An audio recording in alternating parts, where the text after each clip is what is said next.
పరిశుద్ధులు ప్రియులైన దేవుని పిల్లలందరికీ యేసుక్రీస్తు నామములో శుభవందనాలు తెలియజేస్తా ఉన్నాను. మనం చాలా రకాల పనులు చేస్తూ ఉంటాము, ఎన్నో ప్రయాసాలు కష్టాలు పడతా ఉంటాము. దేనికో దానికోసం మనం చాలా వెయిట్ చేస్తూ ఉంటాము. కానీ మనం చేసే పని ఎలా ఉండాలి, మనం పడే ప్రయాస ఏ విధంగా ఉండాలి, మనం దేనికోసం ఎదురు చూడాలి, ఎంత ఓర్పు వహించాలనేది దైవ గ్రంథంలో చాలా స్పష్టంగా రాసి ఉంది.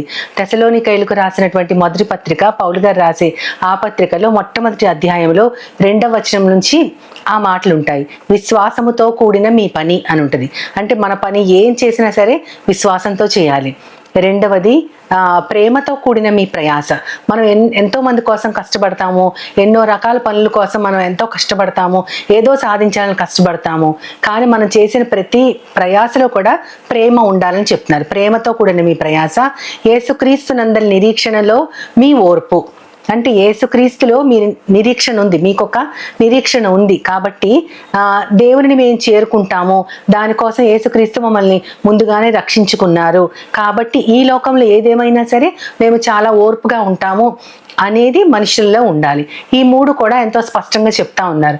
చెప్తూ పౌలు గారు ఆ సంఘం వారిని మెచ్చుకుంటూ వారు ఏం చేశారు అని ఆ తెసలోనికైల గురించినటువంటి ఆ వారు చేసిన పని, వాడు పడ్డ ప్రయాస, వాటన్నిటిని గురించి ఆయన వివరిస్తూ ఆయన ఏమంటారంటే అక్కడ 6వ వచనంలోకి వచ్చేసరికి, మీరు పరిశుద్ధాత్మ యందలి ఆనందముతో గొప్ప ఉపద్రవంలో కూడా వాక్యమును అంగీకరించి మమ్ములను ప్రభువును పోలి నడుచుకున్నారు అంటారు. అంటే మీలో ఒక ఆనందం ఉంది. ఆ ఆనందం ఏంటంటే పరిశుద్ధాత్మ మీలో ఉన్నారు కాబట్టి ఆయన యందు మీరు ఆనందపడుతున్నారు కాబట్టి ఆ ఆనందముతో మీరు ఎన్నో ఉపద్రవాలను ఎదుర్కొన్నారు. కానీ వాటన్నిటిలో కూడా ఆనందముతో వాక్యాన్ని మీరు స్వీకరించారు అని చెప్తున్నారు. అంటే వారు పడిన ప్రయాసలో ఎంతో ఇష్టంతో వారు వాక్యాన్ని స్వీకరించి మమ్మల్ని దేవుని పోలి నడుచుకున్నారు అని చెప్తా ఉన్నారు. అంటే దేవుని మమ్మల్ని అంటే పౌలు గారు నన్ను పోలి నడుచుకోండి, నేను దేవుని ఎలా చూసి నడుచుకుంటున్నానో అలాగే నన్ను పోలి నడుచుకోండి అని ఆయన చెప్పారు. అలాగే ఇప్పుడు నన్ను పోలి నడుచుకుంటున్నారు, అదేవిధంగా దేవుణ్ణి పోలి కూడా నడుచుకుంటున్నారు అని వారికి ఒక కితాబు ఇచ్చారు. అది 6వ వచనంలో ఉంటుంది. అంటే వారు ఎంత ప్రయాసపడ్డారో, ఎన్ని కష్టాలలో కూడా వారు ప్రయాసపడ్డారంటే దేవుని అందరి ప్రేమను బట్టి వారు ప్రేమతో ప్రయాసపడ్డారు అని అక్కడ రాస్తా ఉంటారు. 8వ వచనంలోకి వచ్చేసరికి ఆయన ఏమంటారంటే, ముందు 7వ వచనంలో మాసిదోనియా సంఘములో, అకయా సంఘములో మీరు చేసినటువంటి గొప్ప కార్యాలు అక్కడి వరకు వెళ్ళాయి అని చెప్తూ 8వ వచనంలో ఆయన ఏమంటారంటే, విశ్వాసముతో కూడిన మీ పని వారిని కూడా ప్రేరేపించింది అంటారు. అంటే మీరు చేసి విశ్వాసంతో మీరు చేపట్టిన ఆ వాక్యము, మీరు చేపట్టినటువంటి ఆ కార్యక్రమాలన్నీ కూడా వాళ్ళ వరకు వెళ్ళాయి. అంటే వీరు ఎంతో ఆ ఫెయిత్తో చేసినటువంటి దేవుని పనులు ఎన్నో సంఘాల వరకు వెళ్ళి వాళ్ళ దగ్గర కూడా వాక్యం ప్రకటించబడింది. మీ గురించి మీరు ఎలాగైతే వాక్యం స్వీకరించి పాటుపడ్డారో అని మీ విశ్వాసం గురించి ఆ సంఘాలలో కూడా ప్రచురం చేయబడింది అని చెప్తారు. అది విశ్వాసంతో కూడిన పని. విశ్వాసంతో మనం పని చేస్తే ఎక్కడెక్కడికో మన చేసే పని అక్కడి వరకు కూడా మన విశ్వాసము మనుషుల హృదయాలని అది దోచుకుంటుంది అని చెప్తా ఉన్నారు ఆయన. అంటే ఆ సంఘాలలోనే కాదు, ఇంకా అనేక సంఘాలలో అది ప్రాచుర్యం చెందింది అని కూడా అక్కడే ఉంటుంది. ఆ తర్వాత ఆఖరి వచనంలో 9, 10 వచనాల్లో ఉంటాయి. అక్కడ ఏమని ఉంటుంది, మీరు విగ్రహాలని విడిచిపెట్టి సత్యవంతుడైన దేవునిని, జీవము కలిగిన దేవునిని అనుసరించటానికి యేసుక్రీస్తు రాబోయే ఉగ్రత నుంచి మిమ్మల్ని కాపాడే దేవుడు కాబట్టి మీరు దేవుని తట్టు ఎలా తిరిగారో అని వారు మిమ్మల్ని గురించి చెప్పుకుంటున్నారు. అదే యేసుక్రీస్తునందలి నిరీక్షణతో కూడినటువంటిది. యేసుక్రీస్తునందలి నిరీక్షణతో మీరు ఓర్పుతో ఉండాలంటున్నారు. అయితే వీరు ఏం చేశారంటే, ఇదివరకు వారు విగ్రహారాధికులు అన్నమాట.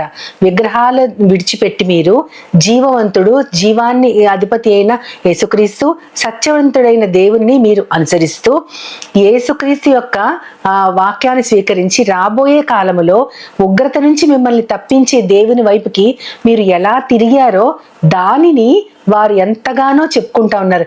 మిమ్మల్ని బట్టి మమ్మల్ని మీరెలా స్వీకరించారో కూడా వారు చెప్పుకుంటా ఉన్నారంటే వారు చేసిన పని, వారు పడిన ప్రయాస, వారు చూపిన ఓర్పు, ఈ మూడు కూడా అక్కడ ఆ సంఘం గురించి ఎంతో చక్కగా దేవుడు తన సేవకునితో రాయించారు. కాబట్టి మనము కూడా మన పని విశ్వాసంతో చేస్తే అది ఎంతో మందిని ఇన్స్పైర్ చేయొచ్చు. ఎందుకంటే దేవుని యందలి విశ్వాసము సాధించే కార్యాలు ఎంతో ఎక్కువగా చాలా ప్రభావవంతంగా ఉంటాయి. ఎలాగైతే వీరు విశ్వాసంతో దేవుని చేపట్టి అనేక మందికి మార్గదర్శకం అయ్యారో అలాగే మనము కూడా విశ్వాసంతో మన పని చేయాలి. అంతేకాకుండా మనము పడే ప్రయాస ప్రేమతో పడాలి. ప్రేమతో కూడిన మన ప్రయాస అంటే తిట్టుకోకుండా, మనము లోపల సణుక్కోకుండా, గొణుక్కోకుండా మనం ప్రతి పనిని ప్రేమతో, ప్రతి ప్రయాసని ప్రేమతో గనక చేస్తే గనక మనము దేవుని వలన స్వీకరించబడతాము. అంతేకాకుండా మనల్ని బట్టి ఎంతో మంది మనము కూడా ప్రేమతో ప్రతి ప్రయాసని మనం దానిని ఎదుర్కోవాలని తెలుసుకుంటారు. యేసుక్రీస్తు అందరి నిరీక్షణ వారికి ఉంది అని చెప్తున్నారు.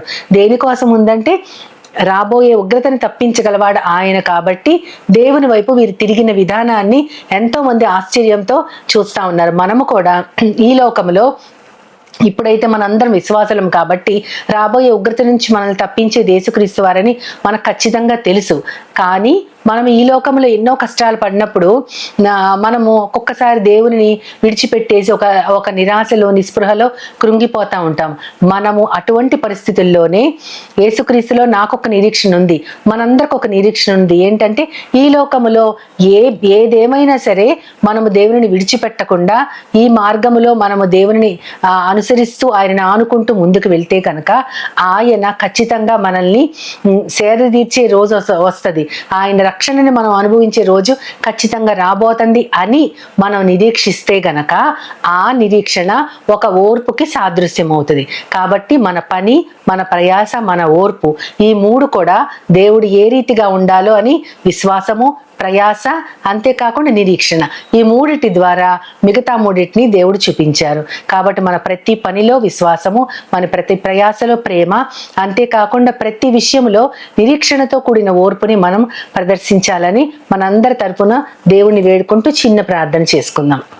ప్రేమ నమ్మకం గల నా ప్రియ పరలోకపు తండ్రి, ఎంతో స్పష్టంగా ప్రభా నా ద్వారా మళ్ళీ మేము మర్చిపోయామేమో అనుకుంటున్న విషయాల్ని పదే పదే గుర్తు చేస్తూ ఉన్నారు ప్రభా.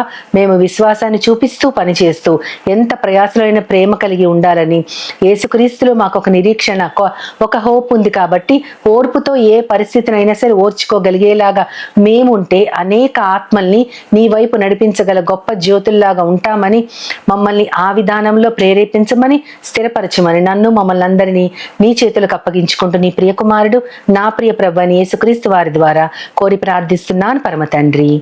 ఆమేన్, ఆమేన్, ఆమేన్. వందనాలు. As Jesus now, He's always near, with open arms, He's always